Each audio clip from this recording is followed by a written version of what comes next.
नमस्कार, 6 बजे की बड़ी खबरों के साथ हाजिर हूं मैं अनुपम। उत्तर प्रदेश में किडनैपिंग और मर्डर लगातार बढ़ते जा रहे हैं। ये वारदातें अब कहीं ना कहीं कानून व्यवस्था पर सवाल खड़े कर रही हैं और विपक्ष भी सरकार पर हमलावर है। ऐसे में लगातार बढ़ रहे क्राइम के ग्राफ को लेकर विपक्ष अब सरकार के खिलाफ हमले तेज कर दिए हैं और निशाना साध रहा है। देखिए रिपोर्ट। कानून व्यवस्था पर विपक्ष का वार, अपराधियों पर हो सख्त प्रहार। प्रियंका ने सीएम को लिखा खत, मायावती ने भी दी सरकार को नसीहत।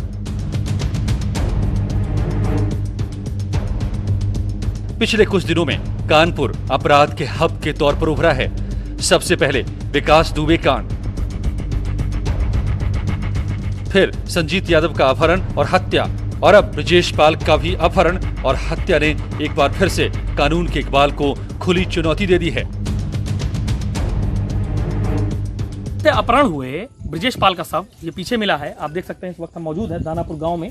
इस कुएं में वो शव बरामद हुआ है। पुलिस ने शक की बिना पर एक दोस्त को हिरासत में लिया था, जिसने बताया कि उसने पहले इसको नशे में किया और एक दिन तक बेहोश रखा और उसके बाद इन दोनों में तीखी नोकझोंक हुई। फिलहाल नाकाम पुलिस चुप्पी साधे हुए है और यहाँ पर किसी को भी आगे जाने नहीं दिया जा रहा है।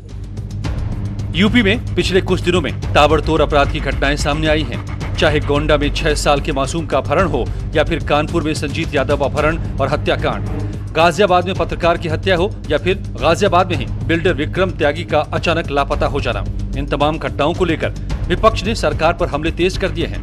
कांग्रेस महासचिव प्रियंका गांधी ने यूपी की बिगड़ती कानून व्यवस्था को लेकर सीएम योगी को खत लिखा है।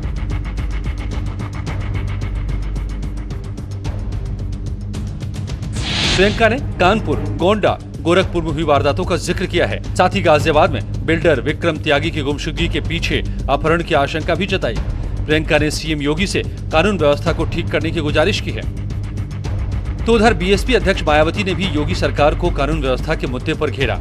एक प्रेस कॉन्फ्रेंस के दौरान मायावती ने योगी सरकार को यूपी में कानून का राज कायम करने के लिए बीएसपी शासन से सीख लेने की नसीहत दी। मायावती ने गोरखपुर की घटना को लेकर भी निशाना साधा कि मुख्यमंत्री के अपने शहर गोरखपुर में कानून व्यवस्था ध्वस्त हो गई है। उत्तर प्रदेश में जो इस समय कानून व्यवस्था चल रही है उसके बारे में भी मैं कहना चाहूंगी कि उत्तर प्रदेश में वर्तमान में कानून का नहीं बल्कि गुंडों, बदमाशों, माफियाओं, अपहरणकर्ताओं, बहन बेटियों की इज्जत आबरू लूटने वालों का राज चल रहा है, डकैतों का राज चल रहा है, चोरों का राज चल रहा है। तो उत्तर प्रदेश में कानून का नहीं बल्कि आपराधिक तत्वों का राज चल रहा है। और इस मामले में तो वहाँ के मुख्यमंत्री के खुद का अपना जिला भी अछूता नहीं रहा है। अभी रिसेंटली कई घटनाएं काफ़ी गंभीर घटी हैं। पूरे उत्तर प्रदेश में तो जनता त्राही त्राही कर रही है, खासतौर से कानून व्यवस्था के मामले में। और केवल कानून व्यवस्था को सुधारने के लिए तो बयानबाजी से काम नहीं चलेगा, इनको जमीन पर उतरकर कुछ सख्त फैसले लेने होंगे। यूपी में अपराधियों से निपटने के लिए पुलिस भले ही ऑपरेशन क्लीन चला रही हो, लेकिन लगातार बढ़ रही वारदातें बता रही हैं कि यूपी में बदमाश बेलगाम हो चुके हैं। ऐसे में कानून व्यवस्था को दुरुस्त करना सरकार के लिए सबसे बड़ी चुनौती बनता दिख रहा है। Team news 18। उत्तर प्रदेश में बढ़ते क्राइम ने कानून व्यवस्था पर सवाल खड़ने के लिए विपक्ष को अब मौका दे दिया है। नोएडा में सेक्टर 15 में 70 साल की महिला की हत्या से सनसनी मच गई। महिला के परिजन विदेश में रहते हैं। लूट के लिए हत्या की आशंका जताई जा रही है। नोएडा में सेक्टर 128 स्थित जेपी हॉस्पिटल में पीड़ित युवती ने डॉक्टर पर छेड़छाड़ का आरोप लगाया है। आरोपी डॉक्टर भी कोरोना का मरीज है और अस्पताल में ही भर्ती है। मामला दर्ज कर पुलिस मामले की तफ्तीश में जुटी हुई है। वहीं सेक्टर 49 में 2 साल के बच्चे के अपहरण मामले में पुलिस ने तेजी दिखाते हुए बच्चे को महज 1 घंटे में बरामद कर लिया।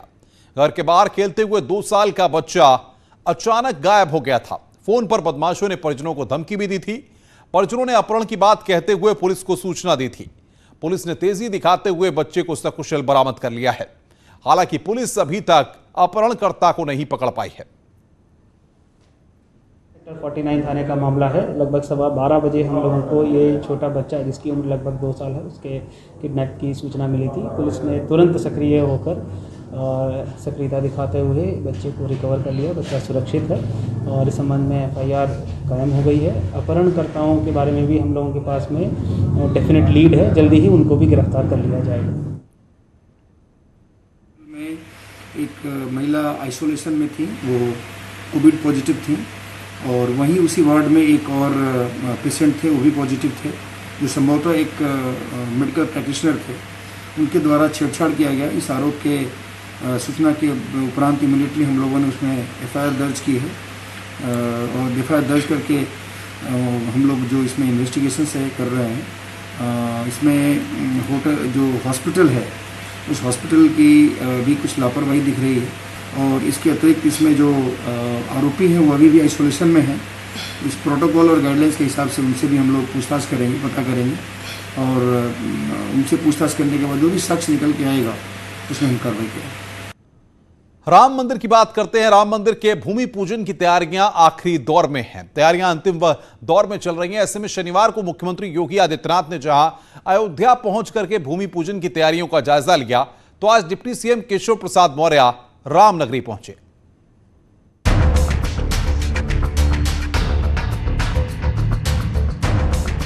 पूरा देश इस ऐतिहासिक पल का साक्षी बनने को बेताब है। कलयुग में त्रेता युग की शुरुआत के जिस बेसब्री से इंतजार है, उस कार्यक्रम को यादगार बनाने के लिए यूपी सरकार जुटी हुई है। चाहे मुख्यमंत्री योगी आदित्यनाथ हो या फिर डिप्टी CM केशव प्रसाद मौर्य, राम मंदिर के भूमि पूजन की पल पल की तैयारियां जानने के लिए अयोध्या पहुंच रहे हैं। कि सदियों से राम भक्तों को प्रतीक्षा रही है, तो आया है, और 5 अगस्त यह ऐतिहासिक तिथि है, और सरकार की ओर से अयोध्यानाथ की नगरी को वैसे ही सजाया संवारा जा रहा है जैसा सजाया जाना चाहिए। और अभी तो झांकी है, बहुत अच्छा दृश्य दिखाई देना बाकी है। शनिवार को CM योगी ने अयोध्या में करीब 4 घंटे तक कार्यक्रम की तैयारियों का बारीकी से निरीक्षण किया था। तो मंगलवार को डिप्टी CM केशव प्रसाद मौर्य अयोध्या पहुंचे, जहां उन्होंने रामलला और हनुमानगढ़ी में दर्शन पूजन किया। इसके बाद डिप्टी CM केशव प्रसाद मौर्य ने कार सेवकपुरम में साधु संतों से मुलाकात की।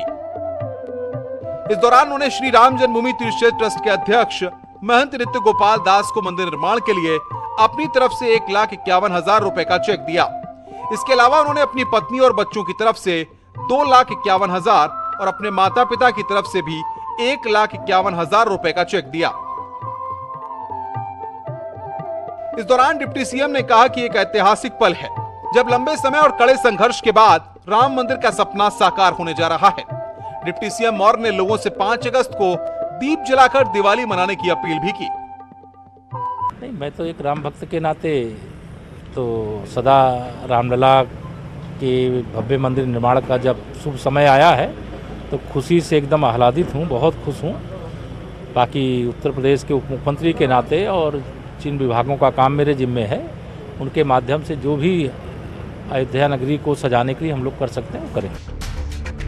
इसके बाद डिप्टी CM केशव प्रसाद मौर्य ने सर्किट हाउस में अधिकारियों के साथ बैठक भी की, जिसमें उन्होंने राम मंदिर भूमि पूजन और PM मोदी के आगमन की तैयारियों की समीक्षा की। अयोध्या से अनामिका सिंह के साथ टीम न्यूज़ 18। पिथौरागढ़ में अब हर तरफ से तबाही की तस्वीरें सामने आ रही हैं। अब भूस्खलन की एक और हैरानी भरी तस्वीर सामने आई है। यह वीडियो धारचूला तहसील के इलाके का है। देखिए कैसे पहाड़ी भर भरा कर नीचे घर पर गिर रही है। नेपाल के लोगों ने इसे मोबाइल कैमरे में कैद किया। पहाड़ से गिर रहे मलबे ने NHPC के पावर हाउस को कुछ नुकसान पहुंचाया। दूसरा वीडियो भी आप देखिए, यह भी धारचूला तहसील का ही है जो अभी हम आपको दिखा रहे हैं। धारचूला तहसील का वीडियो जहां पर कुमती में पूरा पहाड़ ही नाले में समा रहा है। इससे स्थानीय लोग खौफजदा भी हैं।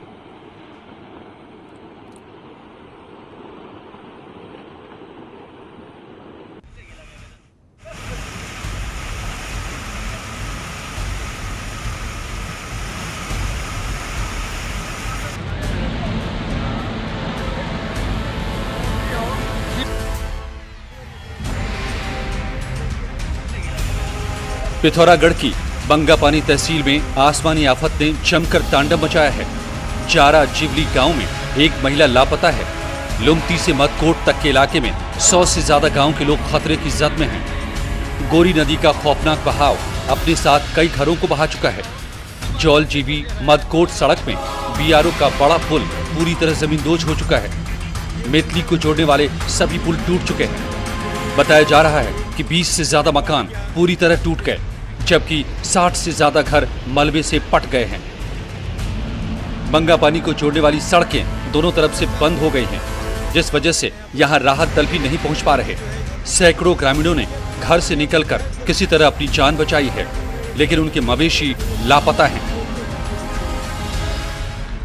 चमोली के घाट तहसील के दूरस्थ बुडेर गांव के ऊपर जंगल में बादल फटने से गांव में मलबा आ गया। मलबे की चपेट में आने से एक मकान ढह गया और इसके भीतर सो रही महिला की दबकर मौत हो गई। हादसे में एक 12 साल की बच्ची भी चोटिल हो गई। सूचना के बाद राजस्व पुलिस मौके पर पहुंच गई है। प्रभावित परिवार को सुरक्षित स्थान पर रखने की व्यवस्था की जा रही है। आज दिनांक 28/7/2020 को सुबह 4 बजे ग्राम बूरा और पटेर गांव की टिमदोना मकतोक में बादल फटने की सूचना प्राप्त हुई, जिस पर मैं स्वयं और हमारी राजस्व की टीम मौके पर पहुंच चुके हैं। और इस घटना में एक महिला देवेश्वरी देवी उम्र 36 साल पत्नी रघुवीर सिंह ग्राम पटेर गांव की मृत्यु हो चुकी है, जिसका पंचायतनामा की कार्रवाई हमारे द्वारा की जा रही है। जो भी नुकसान हुआ है उसमें हमारा द्वारा आकलन किया जा रहा है और राहत एवं बचाव कार्य जारी है। नैनी झील से पानी छोड़ दिया गया है। आज सिंचाई विभाग ने जिला प्रशासन की अनुमति के बाद झील के 2 गेट खोल दिए हैं। अब सितंबर तक झील में 10 फीट तक पानी रखा जाएगा।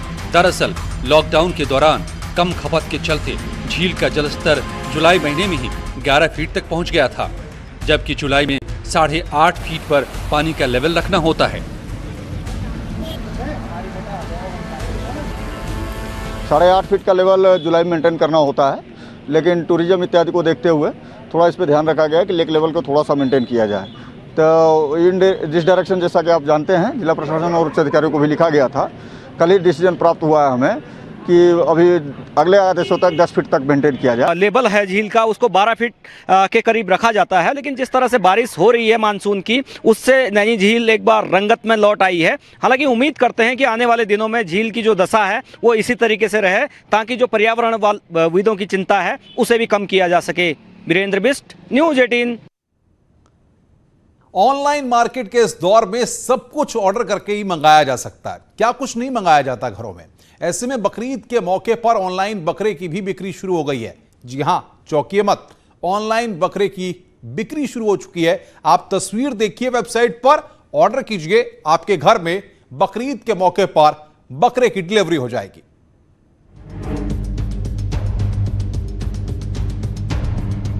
मुरादाबाद के रहने वाले अलीगढ़ मुस्लिम विश्वविद्यालय के छात्र सैयद मसूद अल हसन ने बकरों को बेचने के लिए एक वेबसाइट बनाई है। ग्रामीण क्षेत्रों में किसानों के बकरों की फोटो लेकर वेबसाइट पर वो अपलोड करते हैं। साथ ही बकरों की खासियत और उसके रेट भी साथ में पोस्ट करते हैं, जिससे मुरादाबाद के लोगों को अब घर बैठे ऑनलाइन बकरे मिलने लगेंगे। अब तक आपने सोशल मीडिया पर बेजान चीज़ों को बिकते हुए देखा होगा, लेकिन मुरादाबाद के सैयद मसूदुल हसन के दिमाग में 1 महीने पहले एक आइडिया आया कि आने वाली 1 अगस्त को ईद उल अज़हा का त्यौहार है, जिस पर मुस्लिम समुदाय के लोग गाँव में लगने वाले बाज़ारों से कुर्बानी के लिए पशु लाते हैं। सैयद मसूद अल हसन की वेबसाइट से अभी तक 400 बकरे बिक चुके हैं और 150 बकरों के अभी भी उनकी वेबसाइट पर फोटो अपलोड हैं। जो बकरा बिक जाता है उसके फोटो वेबसाइट से हटा दिए जाते हैं। लोगों की परेशानी देखी तो उसकी वजह से फिर हमारे जहन में ये आया कि भाई जैसे कि अमेज़ॉन और फ्लिपकार्ट पे बहुत सारी चीज़ें बिकती हैं, तो हम एक ऐसा ऑनलाइन प्लेटफॉर्म ख़ास तौर से किसानों को और उन लोगों को जो जिन लोगों को पशु ख़रीदने हैं, वो लोगों को हम मुहैया कराएं बिना किसी मुनाफे के, बिना किसी हमारा भी कोई नुकसान ना हो। वहीं देहरादून में ISBT माजरा मंडी में हर मंगलवार को लगने वाली बकरा मंडी इस बार कोरोना वायरस के चलते प्रशासन ने बैन कर दी है। इसके बाद बकरीद पर बकरा बेचने वाले और खरीदार दोनों को ही ऑनलाइन मार्केट की तरफ रुझान करना पड़ रहा है। व्हाट्सएप पर बकरे की फोटो भेजी जाती है और फिर रेट तय कर बकरा व्यापारी डिलीवरी कर रहे हैं। इसी तरह से कई साइट पर भी बकरे ऑफर्स के साथ मिल रहे हैं। लॉकडाउन के कारण ना तो लोगों के यहाँ पर मंडी में आ रहे, ना मंडी लग पा रही। इस कारण व्हाट्सएप के थ्रू ज़्यादा बकरा बेचा जा रहा है। व्हाट्सएप पर फोटो भेज दिए जाते हैं और उसके थ्रू उनसे रिप्लाई हो जाता है, वहाँ से भी पैसे आ जाते हैं, हम उनके घर होम डिलीवरी कर देते हैं। बिक्री तो हल्की हो रही है, लॉकडाउन की वजह से पैसे लोगों का पैसा कम है। अच्छा, और मंडी भी नहीं लग रही, जिस वजह से माल बिका, व्हाट्सएप पे माल बिका। वहीं लोगों का कहना है कि फोन पर बुकिंग भले ही हो रही हो, लेकिन बकरीद पर इस बार रौनक नहीं है। प्रशासन की सख्ताई से थोड़ा दिक्कत आ रही है, क्योंकि सोशल डिस्टेंसिंग का पालन नहीं हो पाता कभी कभी मंडियों में, इस वजह से। लेकिन ये है कि साल भर का त्यौहार है तो अपना वो तो निभाना ही पड़ेगा, इसलिए जहाँ जैसा भी ये बेचारे ला रहे हैं इनसे खरीदारी कर रहे हैं। बहरहाल लोग सोशल साइट पर कितने भी बकरे बेच या खरीद लें, लेकिन दिक्कत उन लोगों के सामने भी है जो टेक्नोलॉजी से ज्यादा वाकिफ नहीं है। मेरे पीछे जो है बकरा आप देख रहे हैं, इसकी कीमत 1,20,000 रुपए है। कोरोना काल में बकरा मंडी बंद है तो ऑनलाइन मार्केट जोर पकड़ रहा है और 20,000 से लेकर 1.5 लाख तक के बकरे इस वक्त ऑनलाइन शॉपिंग साइट पर मौजूद हैं।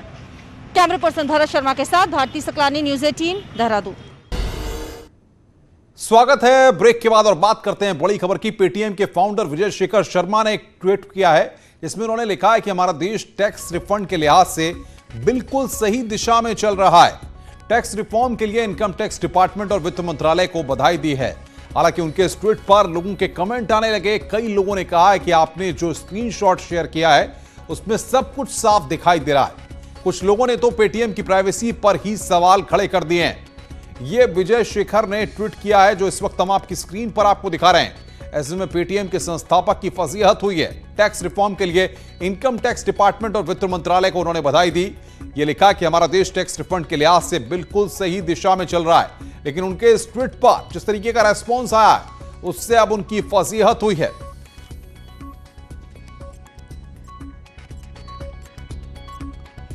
तो 6 बजे की बड़ी खबरों में फिलहाल इतना ही। नमस्कार।